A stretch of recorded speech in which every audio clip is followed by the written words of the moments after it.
যমুনার চরাঞ্চলে বালুমহল ঘোষণার প্রতিবাদে চরাঞ্চলের অন্তত 15,000 চরবাসী বিক্ষুব্ধ হয়ে উঠেছে। বালুমহল ঘোষণা প্রত্যাহারের দাবিতে গাইবান্ধার কামারজানি বন্দরে বিক্ষোভ মিছিল ও মানববন্ধন অনুষ্ঠিত হয়েছে। আজ সোমবার দুপুরে ফসলি জমি রক্ষায় বালুমহল প্রতিরোধ কমিটির আয়োজনে মানববন্ধন ও বিক্ষোভ মিছিল অনুষ্ঠিত হয়।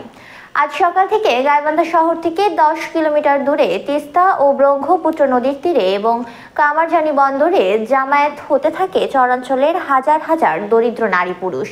তারা গাইবান্ধা কামারজানি বন্দর সড়ক অবরোধ করে বিক্ষোভ মিছিল করে। পরে তারা কামারজানি বন্দর এলাকায় সমাবেশ করে।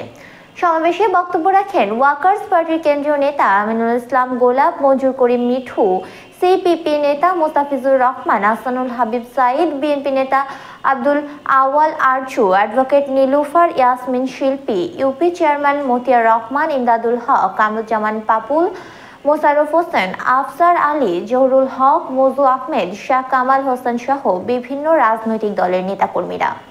বক্তারা বলেন, গাইবান্ধার জেলা প্রশাসন গত 12 ডিসেম্বর তিস্তা ও যমুনা নদীর বিশাল আবাদি জমি ও ঘন বসতিতে বালুমহল ঘোষণা করা হয়েছে।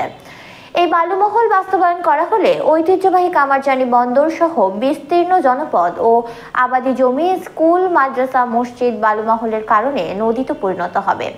হাজার হাজার নদী ভাঙা বাসধারারা গৃহহীন চরাঞ্চলের দরিদ্র মানুষ আশ্রয়হীন হয়ে পড়বে।